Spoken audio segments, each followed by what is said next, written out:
Жаңыл уğugar Степан Юмшанов атыгар үгес булбут өбүгелер оңюлара ытылынна. Бөтөнкөс нехилегер булбут күн күреске барыта 12 хаманда кытынна. Сейли келер сюжакка. Жаңы шырын бир чауқай патриота Степан Кентьевич Юмшанов, журналист, поэт, суриятчы боларын тағынан эдер сыджан дегеттер спортсмен еті. Кіне олығын ұстата спорды өретутан бир дөйдулақтара спорт үрдікі чіпчаларында байыларығар әлбәқ көмені оңыр бұта.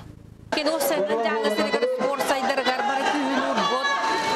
Эдердерді бәйді әтінен қанын әртінден спорты сайындырғыт келен сағыран баран тұлынан өтінен сұрғынан эдерчаты итиге эт қан өйсанатынан чел бұлуға күні олық қара бұды өттен бары дері осынан тұрымыдар ләлеспеті оны барда дойдытын жоны бары білелдер. 9 сыл сағаланыңларығар Степан Юмшанов жаңы серегер өбігі ойнуларын сайынларар онына әдірчекка еңерер сұрықтақ, өбігі ойнулары спорт ұлған төхілгетін тәрейбіті. Жеті күрдік жаңылар кен тұттыр кехелері Степан Юмшанов тұғынан сұрдық өйдөбіл сұрыққары қалбата.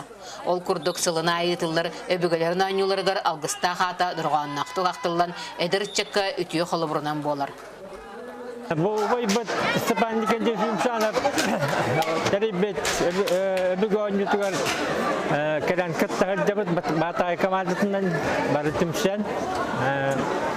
Біліңгі тұрғынан бейге гейре спорттығар олықтар бұт бастатылар күрдік.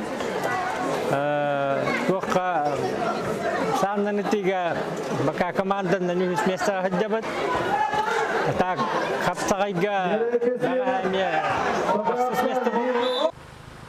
Альбина Павлова, Саха телевидениете, Жаң.